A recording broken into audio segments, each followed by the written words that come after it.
Hey guys, Ultra Maximus official merchandise is now available on my Spring store. Help support the channel and shop by clicking the link below.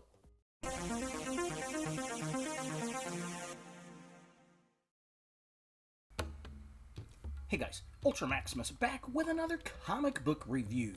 And today I've got a couple of comics I picked up from my local comic book store, Comic Carnival, here in Indianapolis, Indiana. And, well, let's go ahead and take a look at them. So, two of the books were What If books. So, What If Venom number 1 and 2. And then I also picked up Vampirella number 666. So, first up, let's talk about Venom.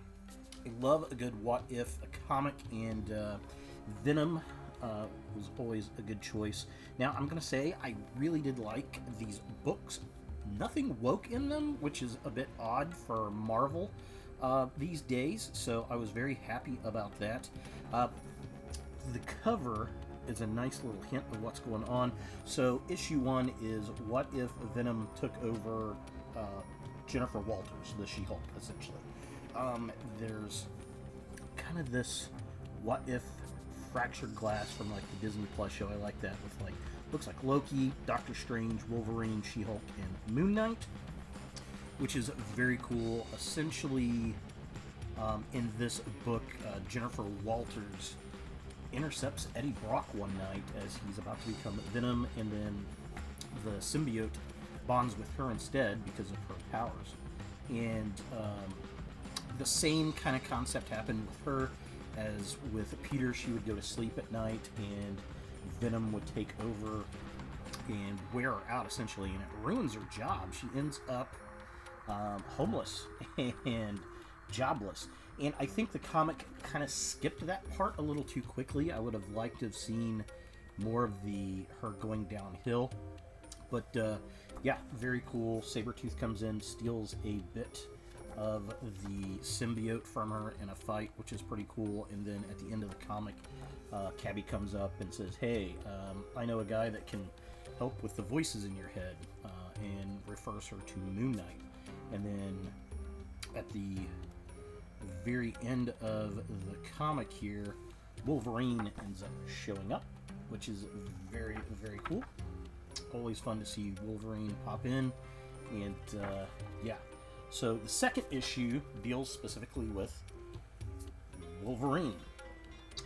So this one's what if the symbiote, gets into Wolverine, and we start dealing with that. And this is really cool. He likes, so it's a bit of the symbiote that Sabretooth stole, and it uses Wolverine's regenerative powers to regenerate from one piece of symbiote back into Venom. So now I don't know if there are multiple Venoms now running around with She-Hulk. I'm presuming She-Hulk and Wolverine, and the symbiote locks him up in his mind, which is pretty cool. So a lot of the book, he's going around venoming about eating people, and Wolverine's kind of breaking through his mental barriers, all that kind of good stuff.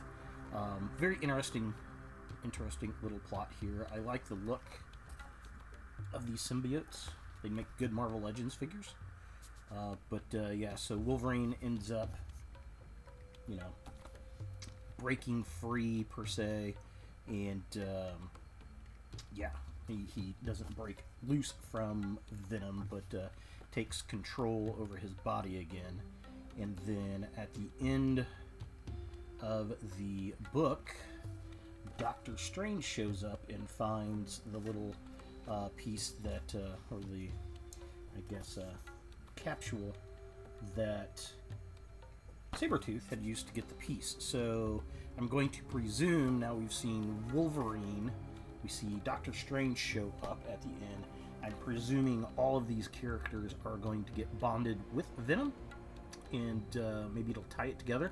So I'm very interested in seeing how that plays out. So I do recommend this series.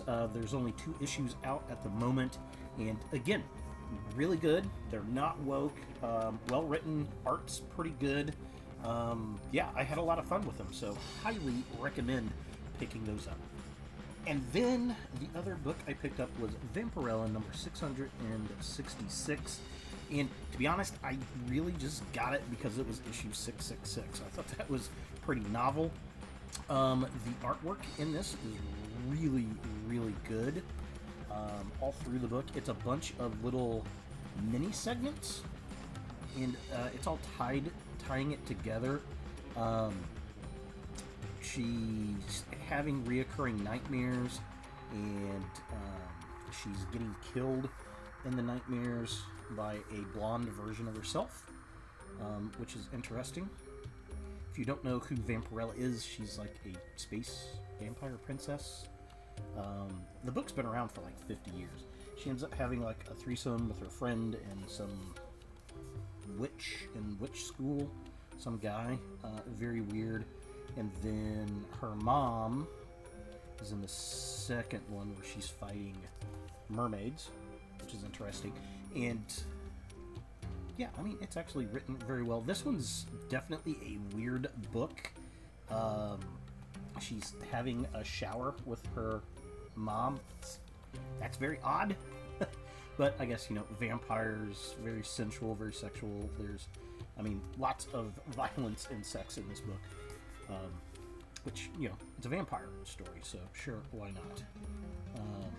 Yeah, it's funny because they don't quite get her completely naked in the book, which is funny, I guess, so they don't have that complete mature rating. And then, so she goes and she's talking to a psychiatrist. He doesn't know. She talks to her mom, and then it comes to find out that someone connected back to her homeworld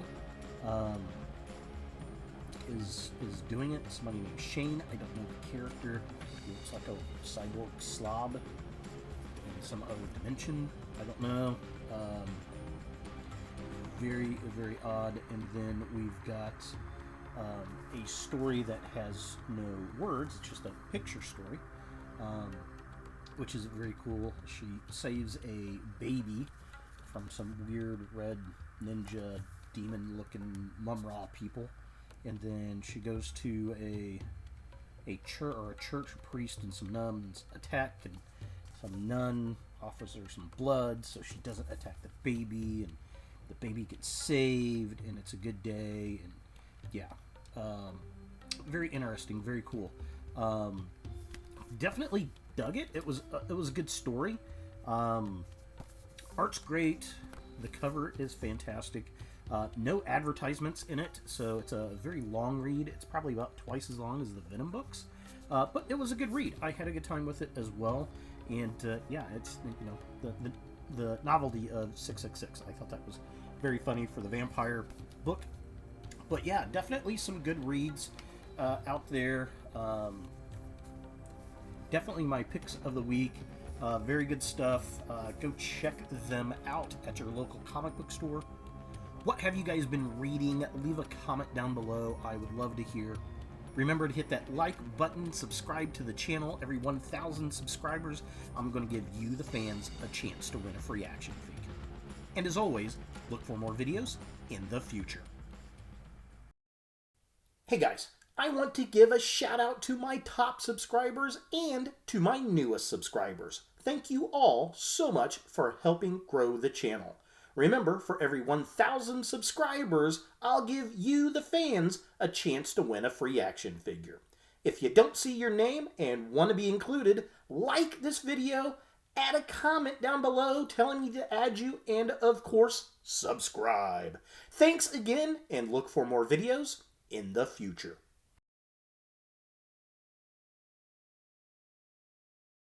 Hey guys, thanks for watching. To watch more Ultra Maximus, click on the links to the right.